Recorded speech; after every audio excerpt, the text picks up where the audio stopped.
हिमाचल में हंसते खेलते परिवार पर टूटा दुखों का पहाड़। 4 महीने की प्रेग्नेंट पत्नी का फेफड़ा हुआ फेल तो कोमा में चली गई। मासूम को नसीब नहीं हुआ मां का दुलार, बेटी भी हो गई मेडिकल डिप्रेशन का शिकार। पत्नी बेटी का इलाज करवाते करवाते लाखों के कर्जदार हो गए सुनील कुमार। निर्धन गिरे पहाड़ से कोई ना पूछे हाल, धनी को कांटा लगे पूछे लोग हजार। ये हमारे समाज का एक ऐसा सच है जिसे हमारे बड़े बुजुर्गों ने कई वर्षों पहले समझ लिया था। मगर यदि कोई आपसे पूछे कि दुख और विपत्ति की परिभाषा क्या होती है तो उसे आप ये वीडियो जरूर दिखा दीजिएगा।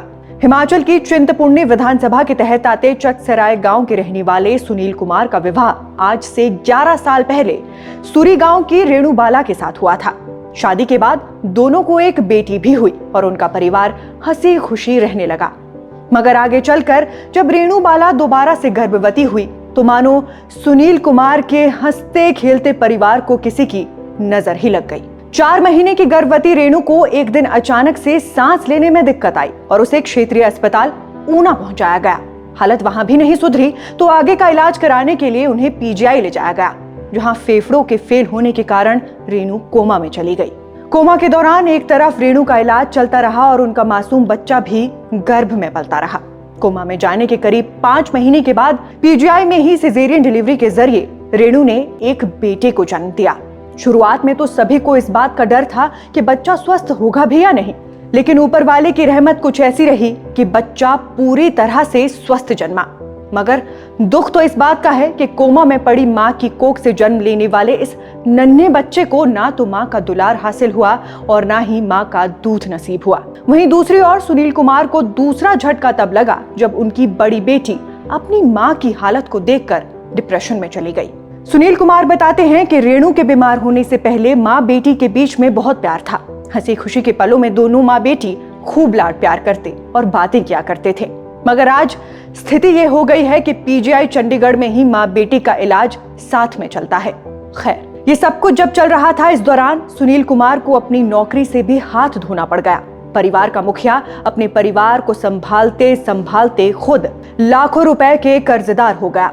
सुनील कुमार के बैंक अकाउंट में मात्र 256 रुपए बचे हैं और उनके पास आजीविका कमाने का कोई भी साधन नहीं है। सुनील कुमार को अपनी पत्नी रेणु के इलाज के लिए हर 15 दिन में एक बार पीजीआई जाना पड़ता है और दवाइयां लेनी पड़ती हैं। इसके लिए एम्बुलेंस या गाड़ी की व्यवस्था करना और दवाइयों पर ही हर 15 दिन में लगभग 12,000 रुपए का खर्च आ जाता है। कभी चंडीगढ़ में निजी लैब में डिस्पैच का कार्य संभालने वाले सुनील आज बेकार होकर परिवार संभालने को मजबूर हैं। इसके अलावा सुनील के जीवन का एक दुख ये भी है कि उनकी मां को भी दिल की बीमारी है और वो श्वास रोग से भी पीड़ित है।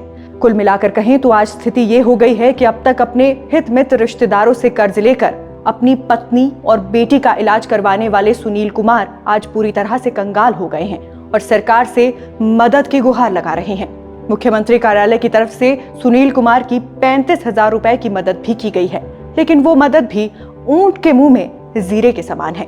ऐसे में हम अपने सभी दर्शकों से विशेष अनुरोध करते हैं कि सुनील कुमार की मदद के लिए आप लोग भी आगे आएं। स्क्रीन पर नजर आ रहे इस QR कोड को स्कैन कर आप सीधे सुनील कुमार के खाते में मदद के पैसे ट्रांसफर कर सकते हैं। इसके अलावा ये उनके बैंक अकाउंट की डिटेल्स हैं, जिसके माध्यम से भी आप सुनील कुमार की मदद कर सकते हैं। और अगर आप पैसों के जरिए सुनील कुमार की मदद नहीं कर सकते हैं तो कृपया कर इस वीडियो को शेयर कर दें, जिससे ये वीडियो अधिक से अधिक लोगों तक पहुंच सके और अधिक से अधिक लोग सुनील कुमार के दुख को जान समझकर उन तक मदद राशि पहुंचा सकें। बाकी उम्मीद यही है कि सुनील कुमार के परिवार पर टूटा दुखों का पहाड़ जल्द ही समतल हो जाए और उनके परिवार में खुशियां दोबारा लौट आएं। रिपोर्ट पसंद आई हो तो इसे लाइक शेयर जरूर कीजिएगा। अभी के लिए बस इतना ही। नमस्कार।